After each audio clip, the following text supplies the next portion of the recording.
Hello everyone, good evening. তো কিছুদিন আগেই তোমরা জানো আমি আমার ননদের বাড়ি বেড়াতে গিয়েছিলাম।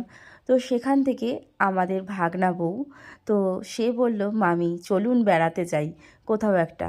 তো তার বসিরহাটের কাছাকাছি খুবই সুন্দর এই একটা রিসর্ট, এটা হলো মালদ্বীপ রিসর্ট। তো টাকির থেকে একটুখানি গেলে পরে এই মালদ্বীপ রিসর্টটা। তো সত্যি জায়গাটা এতটাই সুন্দর কি বলবো। তবে আমরা যেহেতু একটুখানি মানে আমাদের যেতে লেট হয়ে গিয়েছিল, যদি আমরা একটু বেলাবেলি যেতাম তো জায়গাটা অনেকক্ষণ আমরা ঘুরতে পারতাম, থাকতে পারতাম।